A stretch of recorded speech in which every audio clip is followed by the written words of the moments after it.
ตั้งใจเรียนเด้อ ไอ้ได้ยินข่าวมาว่าม.1 กับม.2 ขี้ดื้อก็จะเว้านะอันก็จะบอกไอ้น่ะม.1 กับม.2 ขี้ดื้ออาจารย์มาไล่ขึ้นห้องตลอดว่าซัดบ่เข้าห้องแม่นสิเจ้านี่บ่จักนี่แม่นเจ้าบ่น้องนี้ อันนี้ยิ้มแปลกๆนี่แม่นแล้วนี่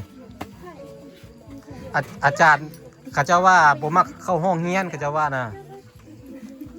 เฮาต้องตั้งใจเรียนเวลาเฮามาเรียนไออันเสื้อไอนี่ไอเจอมาหลายแล้วไออยู่มาโดนแล้วก็เวลามันบ่ได้โดนได้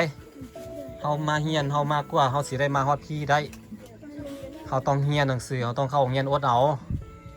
บ่แม่นว่ามาเพื่อหนีเวียกพ่อแม่ซื่อๆบ่เอาได้แบบนั้นน่ะมาโรงเรียนแล้วก็ต้องเรียนหนังสือเด้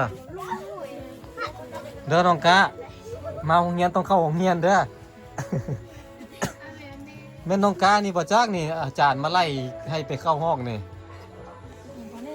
ก็เจ้าว่าม.1 กับม.2ก็เจ้าว่าส่วนหลายนะน้องเสงอยู่ม.อย่างม.3รอดตัวไปม.3 กับบ่ฮู้แล้วแม่นผู้ใดเนาะแต่ว่าเฮาได้มาเรียนแล้วตั้งใจเรียนดีๆได้มานะเอาให้น้องนี้ปะนี่ให้น้องนี้ก่อนให้มันอยู่ได้อาทิตย์หนึ่งเนาะน้องนี้เนาะ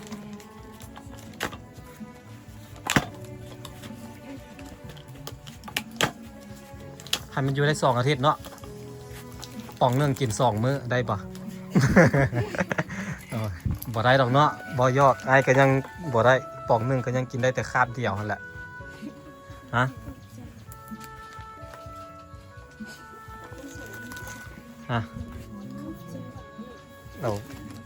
เอาไว้กิน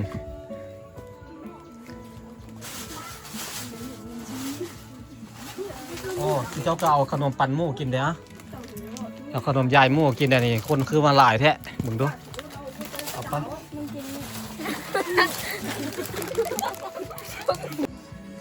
เอาน้องนี้มีเอาไว้กิน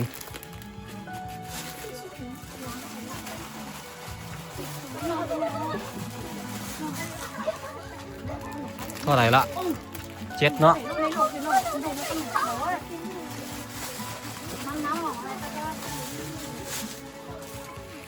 อะผู้ดี10 ห่อ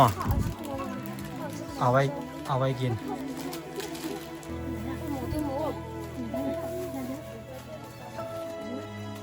โอ้เป็นผู้ใดเลยเนาะคือมาใจไล่ใจดำแท้เอาโทรศัพท์น้องว่าไปเนี่ยเอามาคืนเด้อ ผู้ใดเอาโทรศัพท์ไปเอามาคืนเด้อ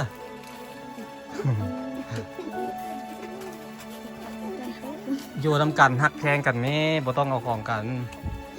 เนาะเอากระต่างคนต่างมาไก่จากพ่อจากแม่มาคือกันไปกันเลยน้องกระเสงมีคนขอเฟซเจ้าเอาให้เขาอยู่บ่เอาให้ก็ได้เนาะส่วนฮับหรือบ่ฮับเด้ฮับ ฮับเนาะมึงส่วนหลายสิมีแต่คนมงก็เจ้ามาขอเฟซสิเจ้านำอ้ายหั่นน่ะมีแต่คนมงบักหลายๆก็เจ้ามาขอเฟซนำไอ้บ่จักแนวไอ้ก็ต้องขออนุญาตจากสิเจ้าของเฟซก่อนว่าสิเอาให้หรือบ่นะอ๋อเขาเจ้ามาโฮมเบิ่งดาราดินี่มาโฮมเบิ่งคนล่อเนาะบ่เคยเห็นคนล่อเนาะไอ้ก็ล่อเนาะไอ้ก็ได้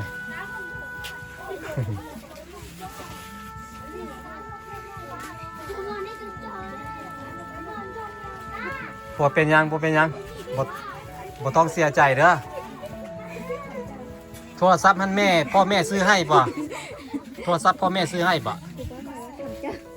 โทรศัพท์พ่อแม่ซื้อให้พ่อแม่ฮู้หรือยังโทรศัพท์เสียนี่ฮู้ละพ่อแม่เว้าได้ไดพ่อแม่ก็ให้ป่ะบ่ให้มีแต่พ่อให้รักษาให้ดีๆป่ะเห็นมึงดอเห็นแล้วนี่เด้มันเสียไปแล้วเป็นพ้นเฮียนบัดนี้นะระมัดระวังบ่ไว้ใจไผ่ทั้งนั้นคันแม่แต่อ้ายกับบ่ต้องไว้ใจเด้อ บ่ต้องไว้ใจอ้าย ขนาดอันพี่น้องกันก็ยังพิษกันเนาะก็ยังเล่นอยู่น้ำปากเขากันยังกัดกระเสือนสิเป็นคนเดินหั่นนะต้องแบบนั้นเนาะน้องนี่เคยกัดลิ้นตัวเองอยู่บ่ เคยเนาะเวลากินข้าวแซ่บๆเนาะเวลากินข้าวแซ่บๆเราลงเฝ้ากินนะยันบ่ทันน้องอาเซงอะนะกินไวๆแล้วผู้ดีกัดลิ้นตัวเองบางเทื่อก็กัดซบตัวเองอ้ายก็เคยเป็นคือกันน้องนี่กับน้องเซงนี่ไผกินข้าวไวกว่ากัน เราหยอกเนาะเราถามไปซะแหละบอกว่ากับบอกหัวเนาะน้องกาเนาะโอ้มีตายเว่าคนเดียวน้องกาแล้วปป้าปติงเลยกาอย่างกาเชียกาย่างได้แล้วเนาะได้ครบแล้วเนาะปั่นกันกินขนมมื้อแรกนี่กินข้าวกับอย่างนี่มื้อแรกนี่โบโหคือสิเป็นมี่แล้วเบิ่งทรงโบมี่กับปลากระป๋องอ้ายเอาให้เห็นแล้วเนาะ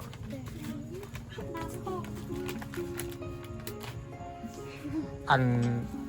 อ้ายว่าสิไปเล่นนำมันสิเจ้าอยู่บ้านอยู่แต่ว่าติดต่อบ่ได้แล้วบัดนี้จักสิไปเล่นในใดเฮือนกับโบโหอันแต่ว่าเห็นหลังคาแล้ว ไอ้เบิ่งในเน็ตเมื่อนั้นไอ้เบิ่งกับน้องกาเนาะไอ้เบิ่งในอันอินเทอร์เน็ตเห็นหลังคาเงินเลยอันที่เจ้าก็เคยเว้าวันเรื่องราวของไอ้ปันพ่อแม่ฟังอยู่ป่ะเคยเว้าอยู่ป่ะเว้าแบบใดฮะเว้าแบบใดเว้าแบบบดีบ่ไอ้นี่เล่าอันตัวเด็กน้อยบ่แม่นไป เคยเว้าปันกับเจ้าฟังอยู่เนาะพ่อแม่ฟังอยู่เนาะไอ้อยากไปเล่นนำพ่อแม่ที่เจ้าก็ใจดีอยู่ป่ะฮะคือแกล้งหัวเข้าใจอยู่ป่ะเลยพ่อแม่ใจดีอยู่ป่ะเราบ่เข้าใจคันพ่อแม่ใจบ่ดีใจให้ไอ้กับบ่กล้าไปเล่นนำได้เนาะไปแบบสมมติว่าไอ้ไปแล้วได้ไอ้กับบ่กล้าไปแล้วโอเคเอาไว้แล้วไอ้สิไปเล่นนำเด้ออยู่เฮือนเด้อมีโอกาสได้สิไปเล่นนำ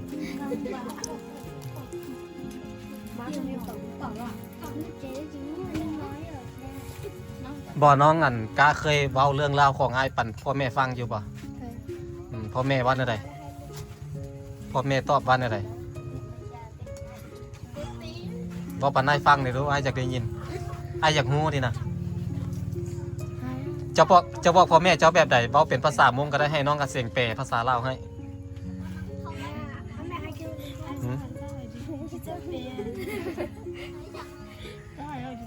บอกพ่อแม่แบบใดน้องกะเราอายคนหลายเว้าแล้วเนี่ยสิเป็นอย่างว่าภาษามงก็เจ้าบ่เข้าใจหรอกก็เจ้าเป็นคนลาวนี่อายก็บ่เข้าใจหรอกว่าภาษามงให้น้องเสียงแปลมันบ่แม่นเรื่องน่าอายเฮาเว้าแบบนี้นะมันบ่แม่นแนวมันบ่อายดอกเนาะบ่แม่นแนวอายเว้าได้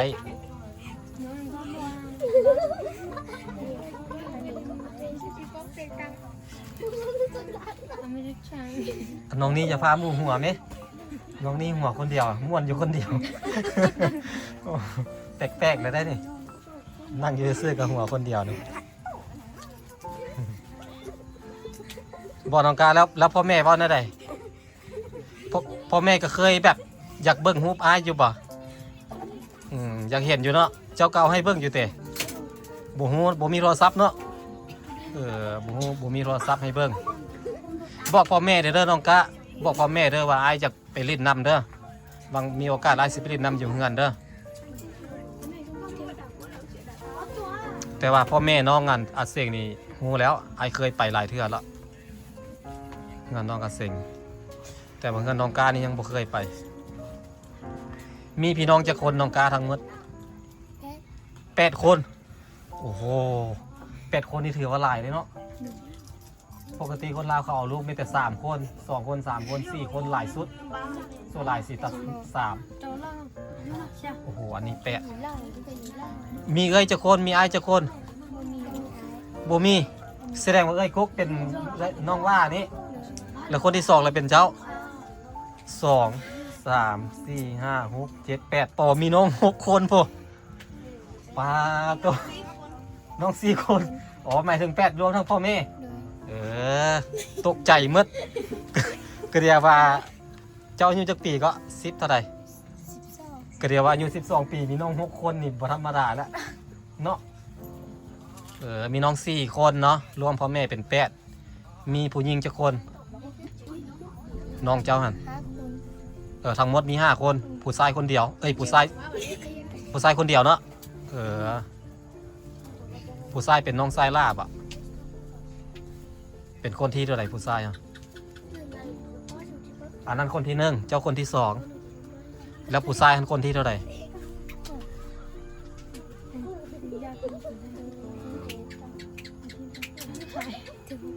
คนที่6คนสุดท้าย คนสุดท้องเป็นผู้ชายข้าเจ้าก็น่าสิตามหาผู้ชายแล้วจังได้ลูกสาวหลายคนเนาะ คนที่1คนที่2ก็เป็นผู้หญิงคนที่3ก็เป็นผู้หญิง4ผู้หญิง5 คนก็ยังเป็นผู้หญิงอยู่ จนคนที่6จังได้ผู้ชายน้องหลายคนขนาดเลยเด้อบอกพ่อแม่เด้อลายสิไปลินนำเด้อลายสิไปหาบ่มื้อใดก็มื้อนึงเลยล่ะเนาะน้องนี้เนาะ น้องนี้คนงามขอถามได้บ่มีแฟนหรือยัง ยังบ่มีเนาะหยอกเด้อให้หยอกเด้อเนาะไต่ตนน้องๆเนาะอยู่กันเองส่วนหลายข้าวกินเท่านี่สิมีตลอดเนาะอันที่บ่มีกินก็คือกับข้าวเนาะส่วนหลายเขาเจ้าสิมีข้าวเด้อเพราะว่าคนมงเขาเจ้าเป็นคนดูมั่นเป็นคนเฮ็ดให้ข้าวให้น้ำเขาเจ้าจะบ่ให้ข้าวอันถึงขั้นว่าขาดตกบกพร่องเลยส่วนหลายอันที่บ่มีก็คือกับข้าวหรือว่าแนวกินนั่นเองส่วนหลายใส่เบิ่งหน้าเบิ่งตาหรือเอาแต่มืออัดป้าจะเห็นรอยยิ้มดิน่ะยิ้มแต่บ่ต้องเศร้าเดี๋ยวมันเดี๋ยวก็สิมีมือที่มันดีๆนั่นแหละเด้อบ่ต้องเสียใจเด้อบ่ต้องเสียใจบ่ต้องเสียใจแล้วเดี๋ยวมันดีคนเฮามันบ่มีมือที่มันแย่ไปตลอดหรอกมันต้องมีมือใดมือหนึ่งที่มันดีแล้วก็เป็นของเฮาเนาะถ้ามือนี้มันแย่เฮาก็แค่นอนไวๆแล้วมื้ออื่นมันก็ ตื่นมาก็เป็นมือใหม่แล้วก็ดีเนาะ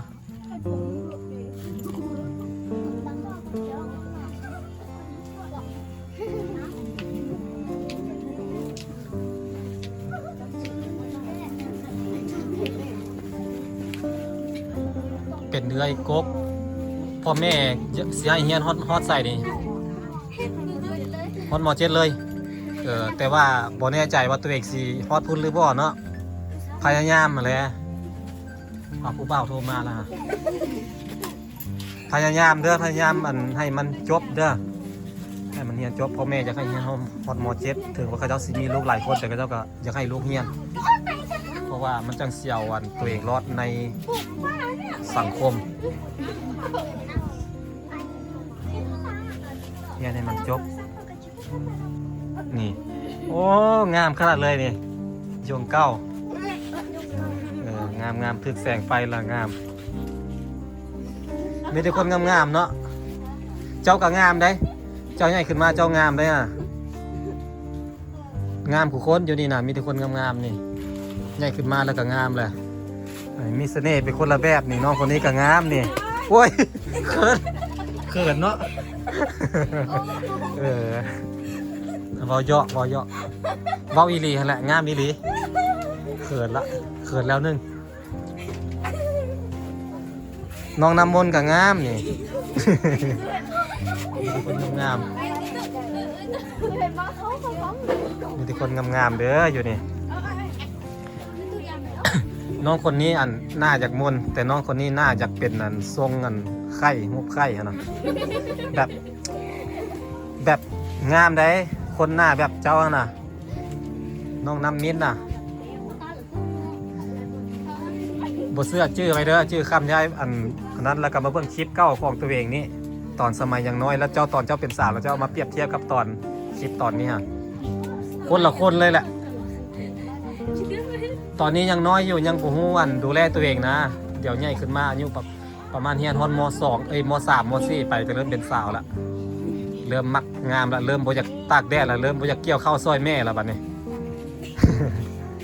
เริ่มบ่อยากเฮ็ดเวียกซอยแม่ละเริ่มอยากบ่อยากดำเลยเนาะ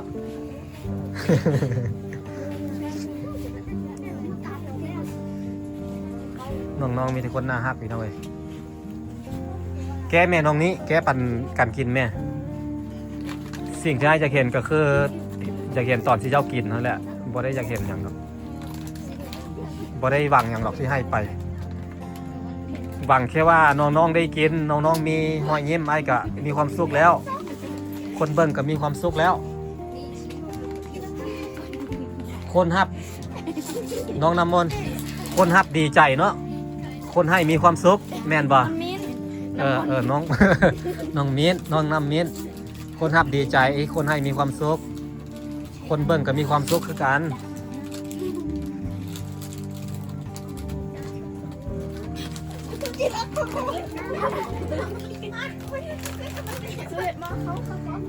น้องกาส่วนหลายไปเป็นคนต้มข้าวฮะถามเจ้านี่นะเบาดังๆรถบ่ต้องเกรงใจเลยเจ้าดอกบ่น้องกาเอ้ยเจ้าก็ขี้ข้านป่ะ เบาดีๆได้จังหน่อยไอายเมื่อแล้วตีกันบ่เป็นได้เนาะ คือเว่ามาแบบนี้ป่ะวะ เบาหยอกเด้อไอเบาหยอกเด้ออย่าเครียดเด้อเฮ็ดซอยกันนั่นล่ะวะบ่น้องกะเฮ็ดอยู่ให้กินซอยกันบ่หรือว่าเจ้าเฮ็ดคนเดียว หรือว่ามีแต่เอื้อยเฮ็ดฮะโอ้ยมีแต่อายกับอายแล้วก็คุยกันบ่ฮู้เรื่องแล้วแบบนี้เนาะ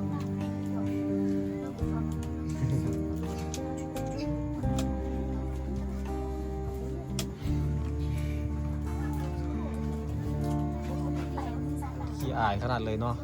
มีแต่น้องเสียงนี่แหละบ่อายเนาะน้องเสียงเวลาอยู่เฮือนนี่เจ้าเฮ็ดบ่อยู่พี่เด้น้องบ่ กับเปลี่ยนกันเฮ็ดเนาะบางเทื่อกับเจ้าเฮ็ดบางเทื่อกับน้องเฮ็ดอยู่นำกันฮักแพงกันหน้าตาคือกันเลยได้นี่น้องกับเสียงกับน้องนี้นี่แต่ว่าน้องนี้สิอวบกว่าน้อยหนึงแล้วก็ผมกูดน้อยหนึงนะกินแม่บ่ต้องอายเขาเจ้าบ่กินดอกคนลาวเขาเจ้ากินขนมบ่เป็น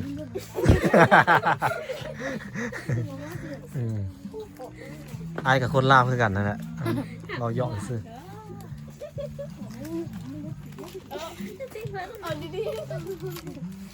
อ่ะแม่จับเอารถย่างมาจับเอารถบ่ต้องอาย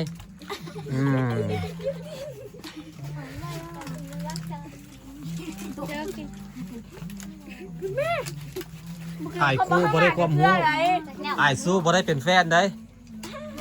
เนาะแม่นบ่